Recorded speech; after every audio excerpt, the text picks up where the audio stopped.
Hola familias, bueno pues por fin hoy es el gran día, bienvenidos a todos. Yo soy Susana Arias, me conocéis porque soy la fundadora y directora de Guía y Educa, un centro de psicología y de salud familiar donde intentamos intentamos cuidar la salud emocional de toda la familia. Y bueno, sabéis que este último proyecto en el que me he embarcado con muchísimas ganas es hacer este podcast donde todo el mundo me decía: ¿estás loca? ¿Otro podcast? Sí, hay muchísimos. Sentía que tenía que hacerlo, sentía que era lo que me gustaba: comunicar, hablar, charlar, y no solo charlar con la audiencia, sino charlar con profesionales, charlar con personas humanas que nos cuentan historias, que aprendemos, compartir y compartir con vosotros. Así que en este podcast vamos a encontrar eso, vamos a encontrar muchas charlas con compañeros y muchas charlas muy humanas, con personas como vosotros que nos cuentan vuestra historia. Si os apetece, si os resuena, si os gustaría contar vuestra historia, nos podéis escribir y estaremos encantadísimos de charlar y, si os apetece, incluso compartir esa historia con el mundo entero. Antes de empezar, quiero dar las gracias a todas esas personas súper fieles que nos habéis dado todo vuestro cariño, que os habéis suscrito antes que nadie para tener en primicia poder ver este capítulo, escuchar este capítulo en primicia. Con todo vuestro cariño nos habéis dado por fin el nombre que voy a desvelar. Y aparte de eso, habéis recibido una guía para personas altamente sensibles que he hecho con muchísimo cariño y que creo que os va a ayudar un montón a convertir esa sensibilidad en vuestro superpoder. Si todavía no tenéis la guía, no os preocupéis, podéis registraros y os llega al momento por mail, donde pues la podéis registraros en nuestra página web o tanto en las redes sociales tenéis el link para registraros.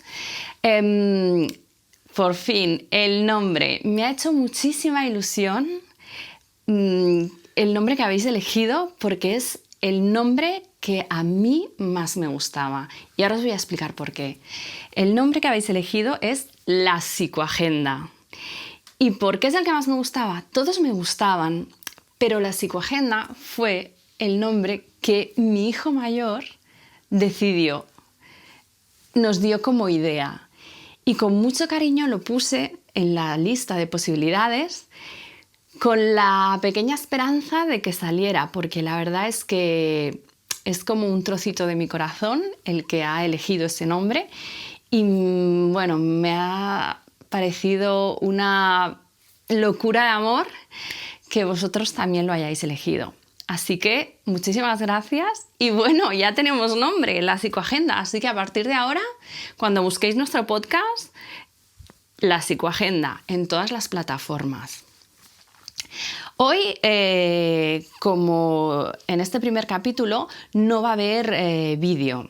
En algunos capítulos habrá audio y vídeo, en la mayoría, pero en algunos pues simplemente habrá audio.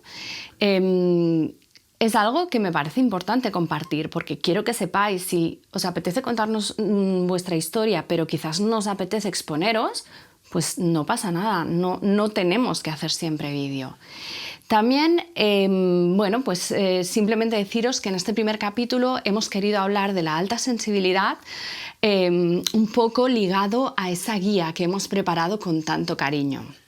Laura Galán es una psicóloga sanitaria especialista en alta sensibilidad y nos va a explicar muchas cosas muy interesantes que pueden ayudaros a comprender situaciones que vivís y que atribuís pues, a problemas como ansiedad o estrés. Y el hecho de poder entenderlo quizás os ayude, además de la guía, a convertir esa sensibilidad en vuestro superpoder.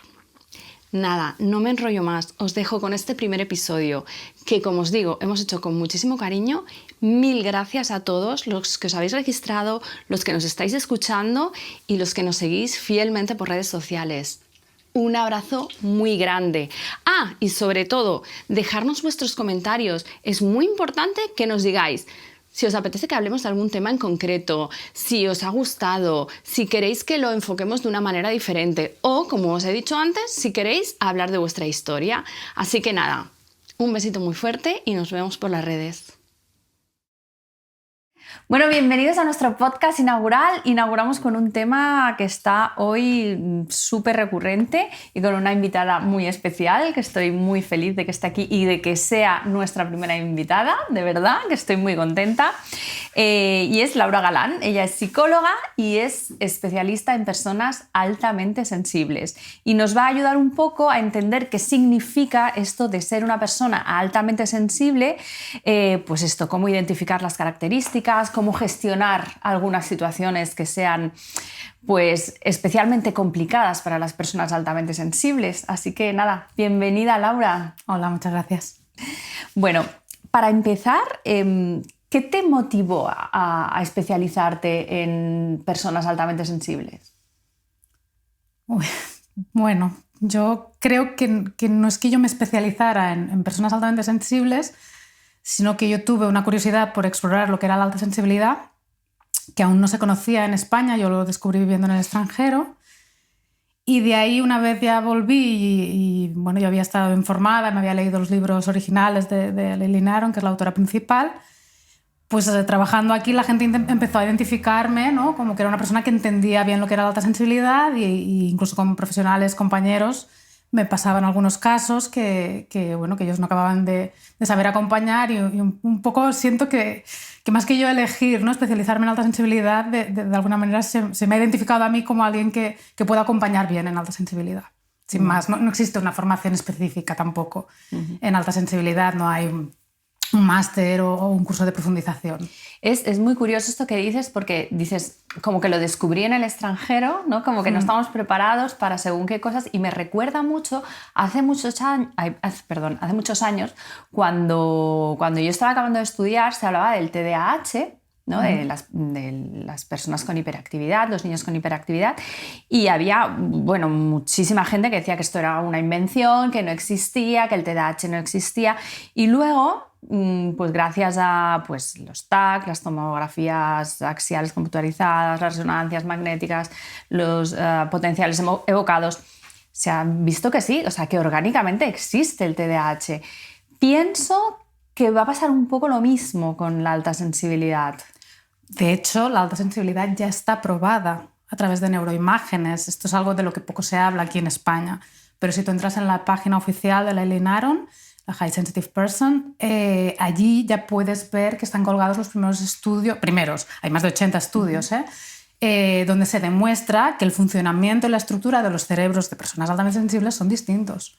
Y esto ya existe, lo que pasa es que no se habla. No se habla, no... O sea, se habla mucho de qué es ser altamente sensible, la gente se reconoce mucho a sí misma como altamente sensible, pero poco se habla de lo que comporta a nivel más psicofisiológico, ¿no? Claro, porque al final, por ejemplo, si sabemos que una persona es muy tranquila o una persona es muy nerviosa, esto sabemos que existe. Si es tu personalidad, ¿no? Y así, pensando, y como psicóloga que desconoce es esto que me estás contando, de que ya existen estudios que sí que dicen que orgánicamente existe, yo siempre he pensado, ostras, si en un lado del iceberg tenemos la psicopatía, que es la falta de empatía total, ¿no? El no reconocer las emociones de los otros, ¿por qué no puede existir en el otro lado esta gente con extremada sensibilidad? No, o sea, hemos aceptado que la psicopatía sí existe, pero no hemos aceptado que la alta sensibilidad exista, sino que o estás en la media o estás hacia abajo, hacia arriba no puedes estar. Exacto, sí. Y además yo creo que esto tiene también un transcurso histórico, ¿no? Porque la psicopatía igual no se le ha dado tanta vuelta, pero históricamente la psiquiatría, ¿no?, más clásica y la psicología más antigua lo que abordaban eran síntomas muy neuróticos, que sería también como un poco, ¿no?, las personalidades más sensibles, ¿no?, que reaccionaban, eran más reactivas delante de las situaciones o de las cosas. y ahí sí que se les dio un valor y una atención, pero negativo. Claro. Claro, ¿no? Es decir, Te ingreso en un psiquiátrico de por vida por neurosis, ¿no? Exacto. No, pero... Porque no es normal que llores durante 5 años la muerte de tu hijo, ¿no? Por ejemplo. Exacto, o sea, sí que de alguna manera se ha reconocido, pero no en positivo, sino como que forma parte también de una patología, como puede ser, ¿no? Lo que tú decías de la psicopatía, exacto. ¿Cómo defines a una persona altamente sensible? ¿Cómo la defino yo? ¿Cómo la definen los...? Claro, aquí está a mí, un poco... la verdad claro. es que lo que me gusta de poder hablar contigo es eso, que me des tu opinión, que me digas tú lo que ves, lo que tu experiencia te ha traído, ¿no? Porque al final te pones a buscar estudios y a mí me apetece hablar con Laura. Vale. Las características de una persona altamente sensible están en todos los libros, en todos los manuales, en todas las webs. Es fácil, ¿no? Son las 4 que ya sabemos, no hace falta entrar. Yo, como psicóloga que trabajo con personas altamente sensibles, ¿qué es lo que veo? ¿No? En mi consulta y luego también fuera de ella, ¿no? Lo primero que veo son personas que tienen síntomas muy llamativos de que, ¿no? Acarrean sufrimiento y puedes ver en sus maneras de funcionar que están sufriendo, que ellas mismas no se entienden y que los demás tampoco las entienden. De hecho, ¿no? Parece que más adelante también lo podemos hablar, hay una gran confusión entre los síntomas de ansiedad y la alta sensibilidad, porque ambos conllevan una alta activación fisiológica. Entonces, lo primero es eso, ese malestar, ¿no? que suele llevar cuando las personas no saben que son altamente sensibles y no saben autogestionarse. Luego, otra característica que veo es un elevado nivel de profundidad. Difícilmente verás una persona altamente sensible que pueda pasarse 2 horas mirando reels en Instagram. Llega un momento que este nivel de superficialidad y de hiperestimulación o bien satura o bien no produce ningún tipo de placer, ¿no? Son personas que tampoco podrán pasarse mucho rato hablando a lo mejor de temas estéticos, ¿no? Y necesitarán pues, tener conversaciones de cómo se siente el otro, ¿no? Cómo lleva alguna situación personal o qué le está pasando en el trabajo o con su pareja, pero necesitan profundizar más de la vida. Eso también es otra característica importante. Y por eso yo creo que en consulta lo que veo es que saben aprovechar muy bien los procesos terapéuticos. Son personas que de verdad haces una intervención muy simple o les das una reflexión muy simple y al día siguiente o en ese mismo momento han elaborado, ¿no? Un nivel de reflexión y de insight sobre aquello e incluso pueden haber producido cambios que lo hacen ellos porque tienen esa capacidad de profundizar. Bueno, es genial esto que dices porque siempre se ve o se entiende la gente la alta sensibilidad también como algo muy negativo, pero lo estás poniendo como algo muy positivo y esa es un poco la visión también que nos interesaba dar, es decir, es un superpoder, ¿no? Si sabes, y es como tú lo has dicho, si sabes cómo gestionar esto, ¿no? Supongo que se puede confundir la alta sensibilidad con personas que son simplemente muy empáticas o... ¿Qué diferencia hay? Bueno, empiezo por decir lo que tienen de símil, que es que ambos son rasgos de personalidad. Es decir, la alta sensibilidad es un rasgo de personalidad y la empatía también lo es. Pero la empatía es un rasgo más de tipo simple, ¿no? O sea, tú puedes tener esa capacidad de sentir lo que siente, ¿no? La otra persona, pero en alta sensibilidad es un rasgo mucho más complejo porque conlleva los 4 pilares que decíamos antes que se pueden encontrar en todas partes, ¿no? Que es esa capacidad de profundización de la información o esa sensibilidad emocional, la alta, ¿no? Capacidad empática y además esta baja percepción, ¿no? De los umbrales de percepción de todo lo que es la estimulación sensorial. Claro, es un rasgo muy complejo, porque si no hay estas 4, tampoco hay alta sensibilidad. En cambio, con la empatía lo único que necesitas para tener ese rasgo empático es poder sentir, ¿no? Y poder comprender cómo se siente la otra persona.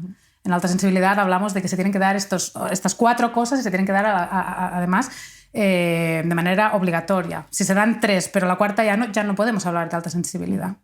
Entonces, esa es un poco la diferencia. Una persona altamente sensible es a la vez empática, pero una persona empática no tiene por qué ser altamente sensible. Vale. Hablabas de la estimulación sensorial. ¿Tienen que ser en todos los sentidos o son algunos en concreto? Todos los sentidos.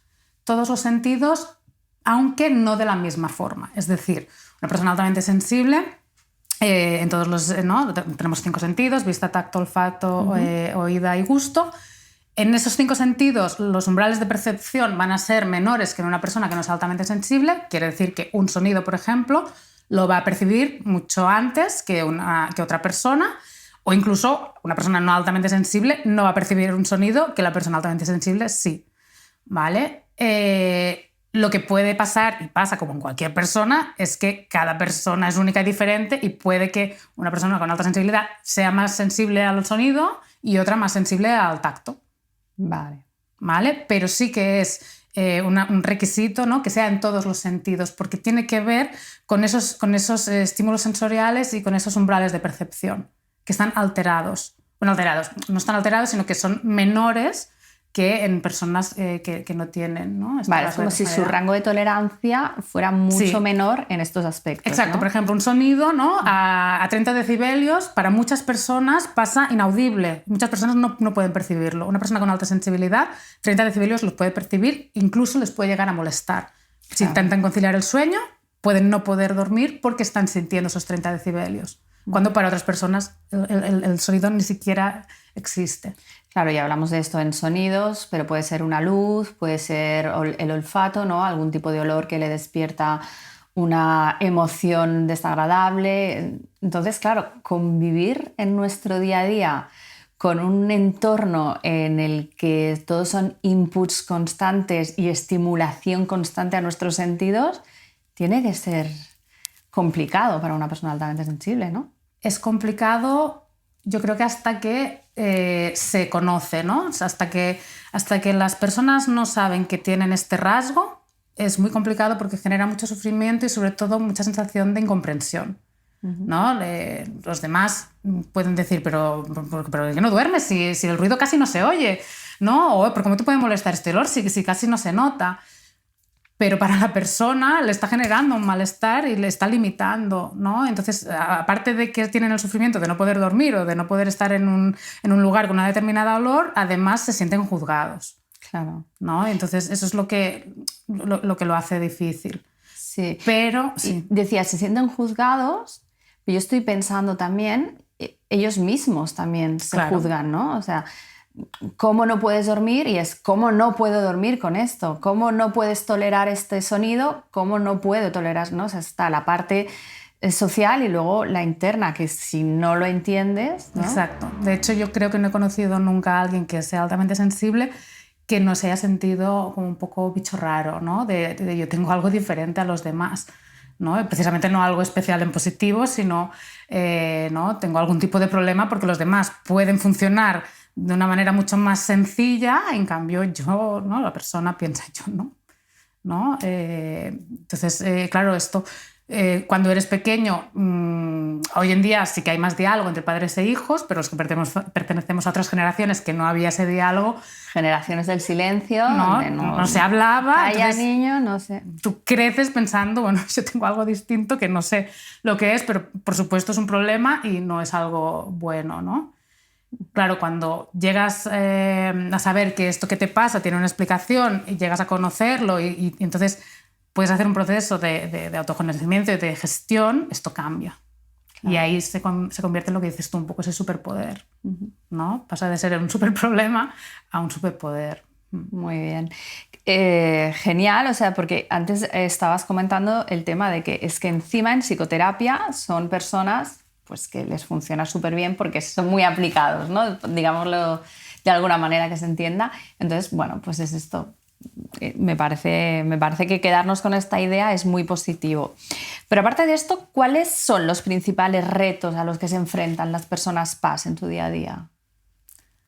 Bueno, yo creo que los retos de los que se enfrentan son como los de cualquier persona, sin más.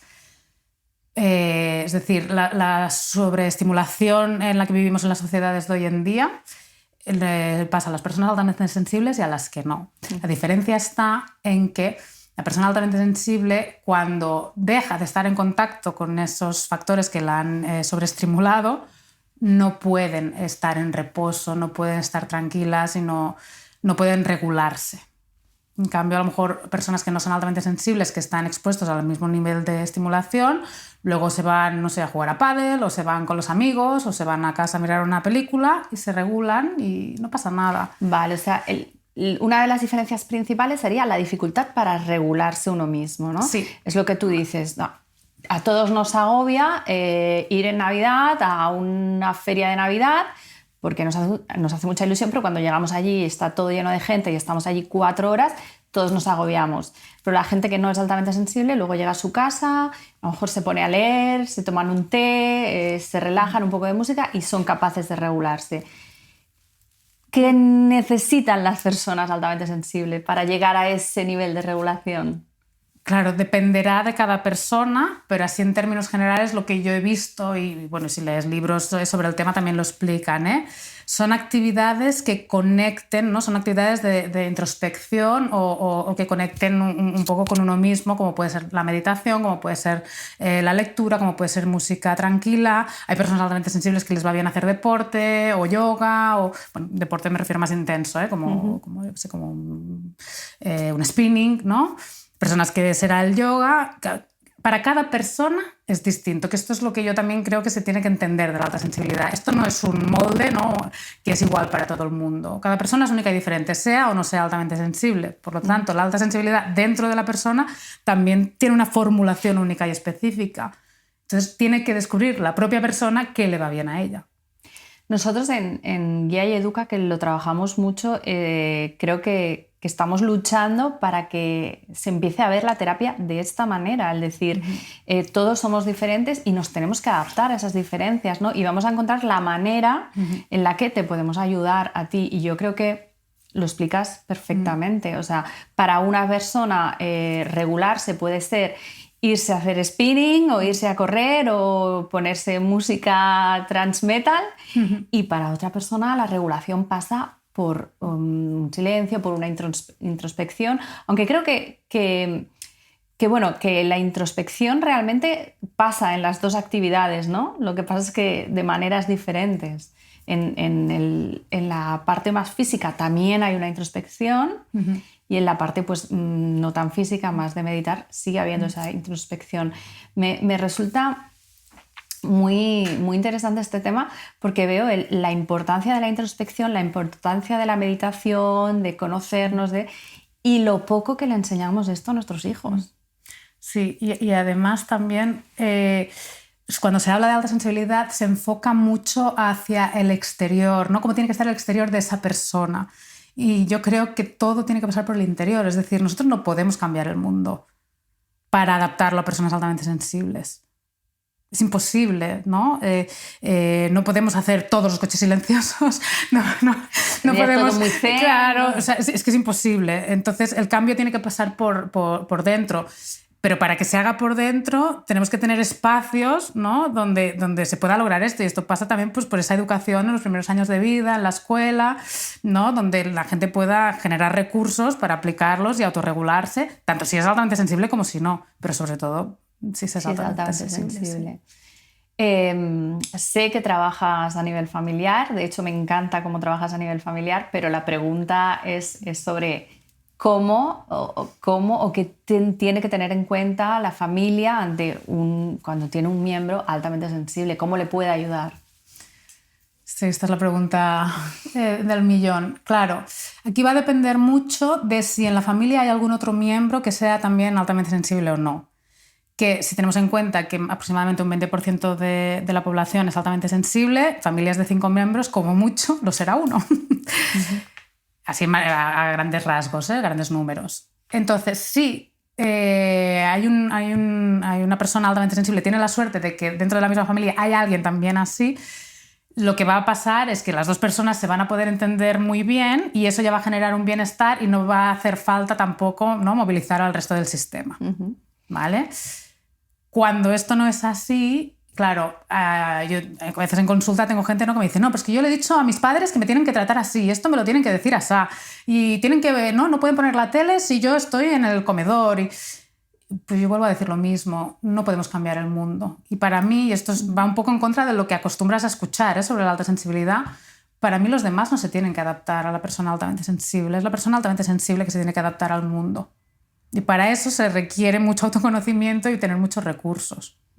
Pero es real que si hay 5 miembros en una familia, cambiar a 4, ¿no? Y que esas 4, claro, y que esas 4 personas no puedan poner la tele o no puedan ¿no? cocinar según qué comida porque molesta el olor, o que no puedan hablar por teléfono en tonos altos, o que no... claro, se va a limitar la vida de 4 personas de ese sistema para que un miembro esté bien. Otra cosa es en ciertos momentos, ¿no? Pues llega el momento del descanso, pues oye, no me pongas la tele a 30 porque soy altamente sensible y no voy a poder dormir. Aquí, por supuesto, esto tiene que ver con el respeto, ya no tiene que ver ni con la alta sensibilidad, ¿no? Pero que que durante el día se tenga que todo el mundo amoldar a la persona altamente sensible, pero esto es mi opinión, creo que tampoco tiene mucho sentido. Bueno, tiene mucho sentido lo que estás diciendo, el tema del respeto. O sea, es básico y fundamental. Yo, simplemente con el hecho de respetar, entender y respetar qué es la alta sensibilidad, yo ya te estoy ayudando. Es lo que tú has dicho. Si vamos a cenar, hay que cenar una comida que el olor te es desagradable, pues vete a la habitación y abre la ventana, ¿no? Que va a ser más fácil. Pero claro, desde el respeto es mucho más fácil que desde decir no seas exagerado o no validar la emoción de esa persona es lo que le puede hacer sentir mal, ¿no? Muchas veces se cree que la alta sensibilidad es una opción, ¿no? Y que si dejas de quejarte o dejas de darle importancia a ese olor o a ese sonido, ¿no? O a esa etiqueta que lleva la ropa, se va a pasar. Y esto es lo que la gente no sabe, que es que no se puede pasar porque tiene que ver con la estimulación sensorial, es algo a lo que no tenemos acceso. O nos implantamos un microchip para dejar de estimular esa zona, o es que es imposible, ¿no? Entonces, también funciona muy bien en las familias, ¿no? En las personas cercanas a personas con alta sensibilidad, que entiendan que ni es reversible ni se puede modificar. Se puede intentar llevar mejor o peor ciertas situaciones, pero bueno, es como la impulsividad, ¿no? La impulsividad, ¿se puede eliminar? No, no se puede eliminar. Puedes eliminar la conducta que muestras. Es decir, tú puedes tener una respuesta de impulsividad interna y puedes no levantarte de golpe y empezar a chillar, ¿no? Te puedes modular y decir, bueno, estoy aquí delante de gente, ¿no? Voy a controlarme un poquito, pero por dentro el fuego está. Claro. Porque es algo que es psicofisiológico y va más allá de lo que nosotros no tenemos acceso. Entonces, bueno, entender esta parte de que no es una opción, ¿no? Tampoco hay que permitirlo todo, como ya he dicho, pero tampoco hay que pretender que esto son tonterías y que ya se le pasará, porque la persona sufre. Sí. Y ahora me explota un poco la cabeza porque lo que dices tiene el máximo sentido del mundo, pero va en contra de lo que la sociedad está haciendo hoy en día, ¿no? Que es la inclusión y vamos a adaptarlo todo para todo el mundo. Y es como lo vemos en los colegios, no puedo adaptar un aula para un autismo, para un TDA, para una persona altamente sensible, para una dislexia, pero seguimos encabezonados en que tenemos que adaptarlo todo para todos. ¿Y qué está pasando con las personas que no tienen ningún tipo de dificultad? Se excluyen totalmente, Están teniendo dificultades de comprensión lectora, están teniendo dificultades en sus propios procesos de aprendizaje. Claro. ¿No? Esto ya es un tema que va mucho más allá, pero yo creo que más que incluir, lo que se tenían que es generar más recursos, ¿no? Yo que he vivido en el extranjero, por ejemplo, cuando había una persona con autismo, tenía una persona, un assistant, que estaba a su lado todas las horas lectivas del colegio. Claro, y en la clase, ¿no? Había el niño o la niña con dificultad más el assistant, y luego la clase se llevaba con normalidad, y cuando el niño tenía algún tipo de necesidad específica, el assistant, que estaba allí para él o para ella, la cubría. Claro. Y no todo el ritmo de la clase giraba en torno a la necesidad específica del alumno. Claro, y que hoy en día, bueno, es lo que, por ejemplo, el 20% de la población son 2 personas de cada 10. Si tenemos a 25 niños en clase, me estás diciendo que 5 niños van a tener alta sensibilidad, más 3 que tengan dislexia, más 2 que tengan TDA.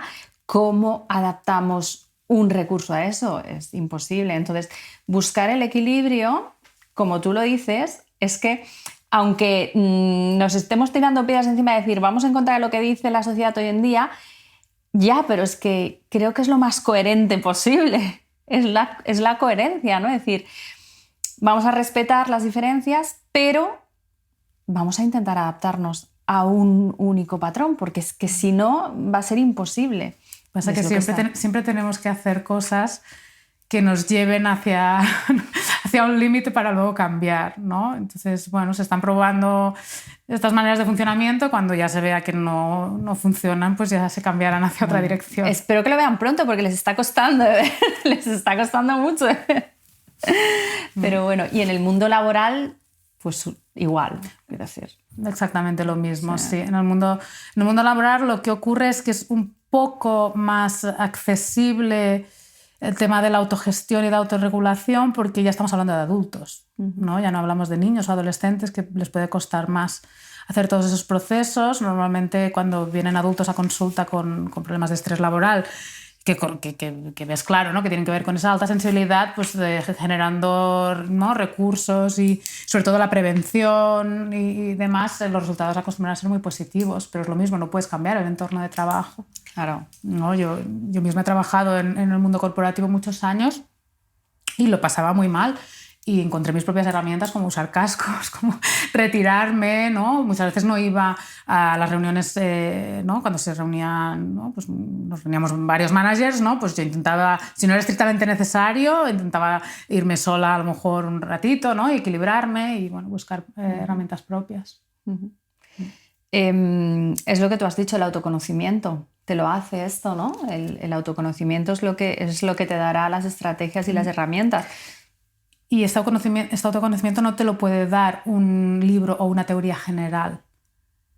El autoconocimiento te lo da un proceso terapéutico propio, donde tengas tu espacio terapéutico, que ese terapeuta, ¿no? vea qué puedes necesitar tú, ¿no? te dé los recursos y demás, que a veces también encuentras que la gente dice, bueno, pues mira, me he leído este libro, intento aplicar esto y no me sale. Claro, es que esto o le ha servido a la persona que escribe el libro o le va a servir a algunos de los que leen el libro, pero a todo el mundo es imposible. Es personal. Este es otro melón que abrimos otro día, el tema de los libros de autoayuda, porque estoy totalmente de acuerdo contigo. Quiero decir, creo que hay libros de autoayuda muy, muy, muy buenos, pero son aquellos que te explican un proceso, una situación. Pero todos los que te dan herramientas creo que cojean un poco. Y generan culpa. Claro, exacto. Porque la persona que se lo está leyendo dice, bueno, si esto es tan fácil, ¿no? Lo explican aquí y todo el mundo está mejor después de leerse este libro, porque a mí no. ¿Qué hago mal?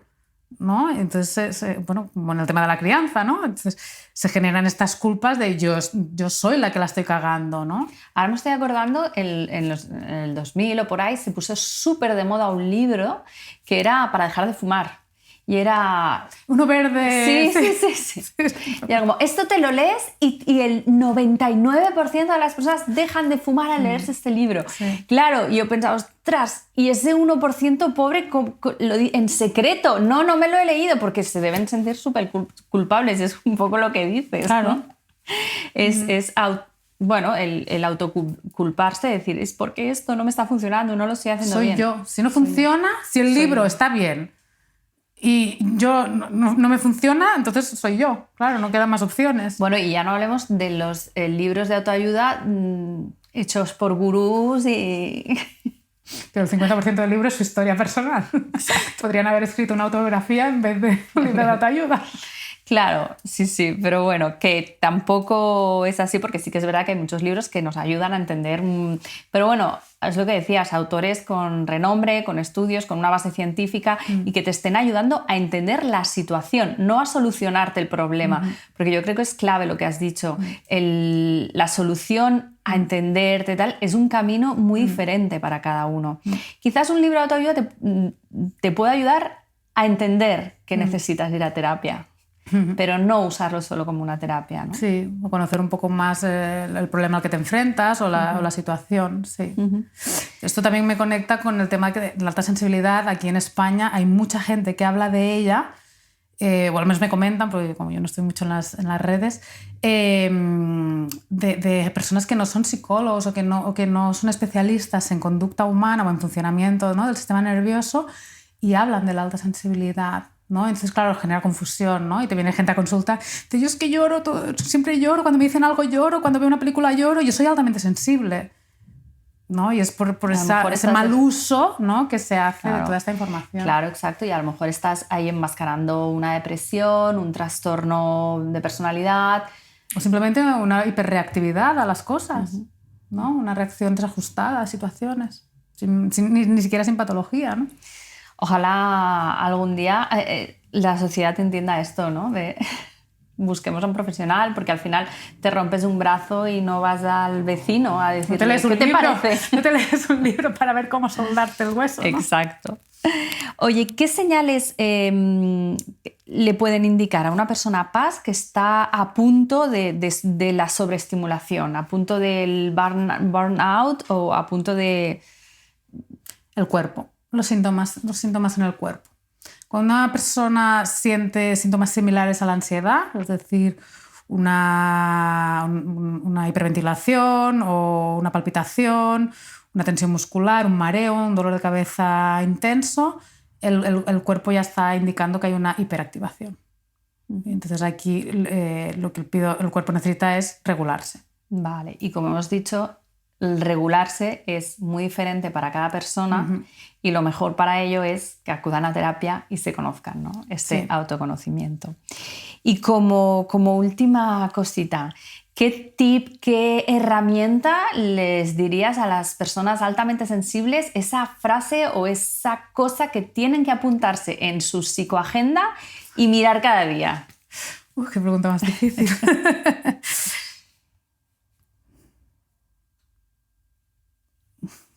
No te pasa nada, solo eres distinto como cualquier persona. Me encanta. No te pasa nada malo, ¿no? No, claro. Eres distinto, pero como cualquier persona. Es que tú, Susana, ¿no? Eres de una manera distinta, ¿no? A los demás que estamos aquí presentes. Sin más. Todos somos diferentes y todo está bien. Claro. Genial. Pues Laura, no sé si quieres aportar algo más o... No, bueno, muchas gracias por esta oportunidad. Ha sido un placer tenerte, de verdad. Igualmente. Que me encanta que haya sido contigo este programa inaugural de podcast y nada, espero que nos volvamos a ver pronto. Muchas gracias.